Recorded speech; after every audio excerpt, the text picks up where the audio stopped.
Hi there. I've got a question for you. Are you one of those lucky people that has a pool in your backyard, or do you have family or friends that do? I guess for anyone that potentially could be worried, is their pool water safe from COVID-19? We've definitely got the answer for you today. And we're speaking with AIS Water's CEO, Elena Gosse. Thanks so much for joining us, Elena. How are you? Thank you. I am good as I could be in given circumstances when you need to lead the company through the crisis. I hope everyone of your listeners are good as well. Yes, yeah, I know. Well, we're trying to spread our love and information to be able to help support parents as much as possible.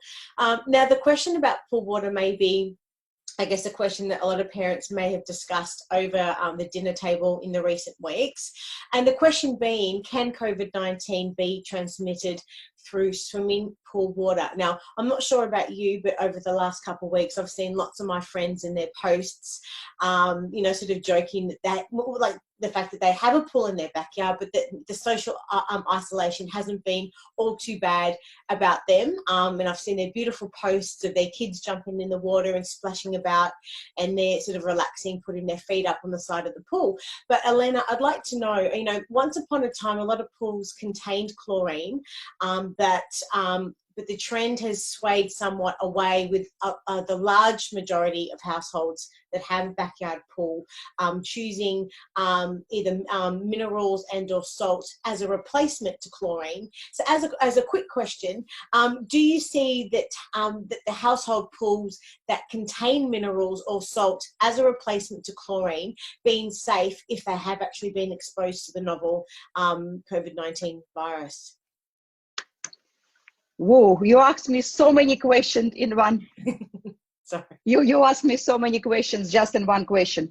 So to briefly answer, like the umbrella of all of that is the chlorine is a hero. I want everyone to understand chlorine is not a bad guy. It is a hero that protects us from bacteria and viruses. The COVID-19 cannot be transmitted via swimming pool because it is airborne virus.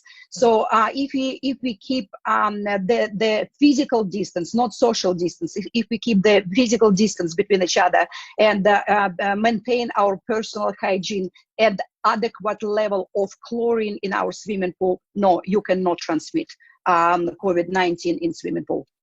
Okay, great. And the next question is the trend toward minerals and salts as opposite to chlorine. I would like everyone to understand chlorine is essential. It is the only globally recognized disinfectant that deal with bacteria and pathogens in the swimming pool. So when someone is selling you minerals or salt systems, they selling you chlorine generator that produce chlorine in your pool, and that is the safest systems. So the difference between different method is just instead of using chlorine manually, like liquid or granular chlorine, using the product that produce chlorine inside of your water from minerals and salts. Okay. So that's the difference, but it still produces chlorine, and chlorine is essential.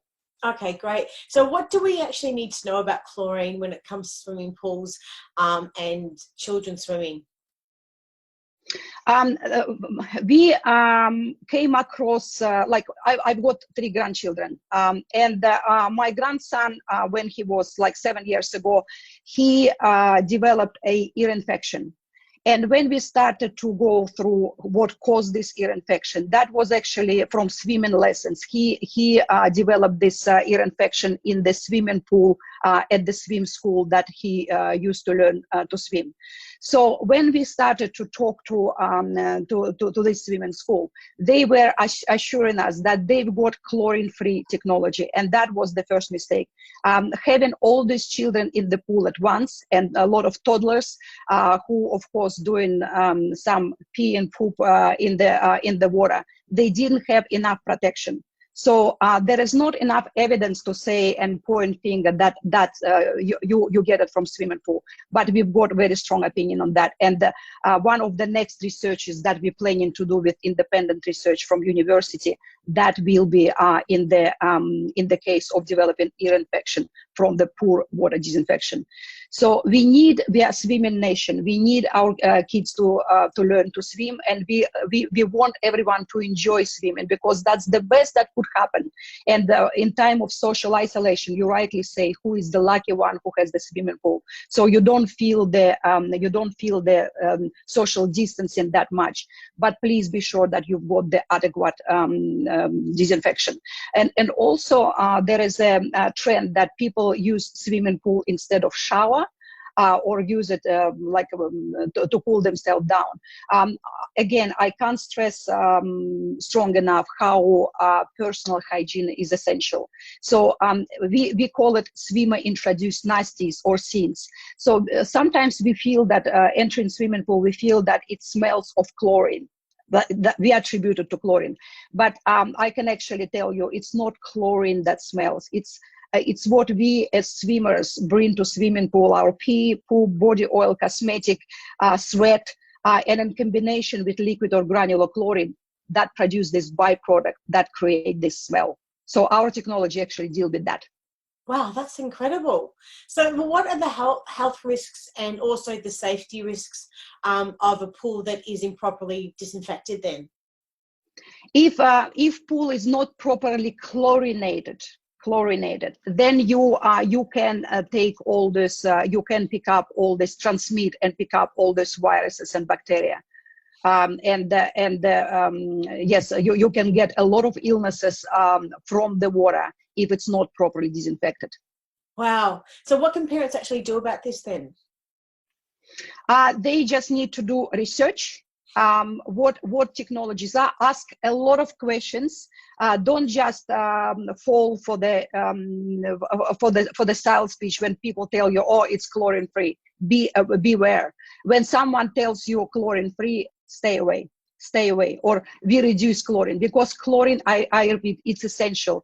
Go to the Queensland Health website, read how much chlorine you need to maintain in your swimming pool. Go to the SPASA website. This is the national industry body, like Swimming Pool and Spa Association of Australia. Call them, ask questions, ask as many questions as possible, because that's your kids' health.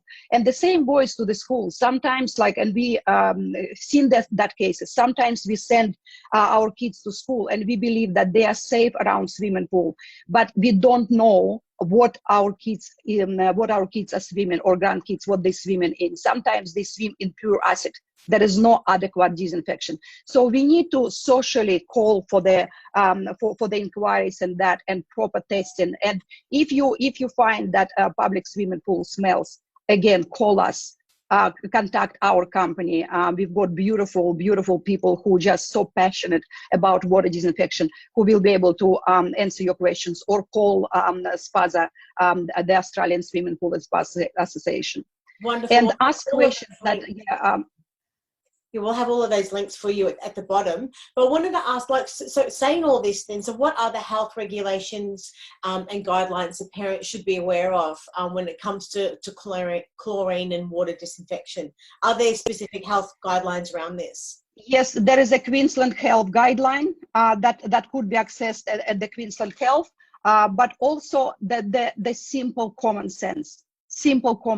Maintaining personal hygiene and ask questions how much chlorine actually your system produce.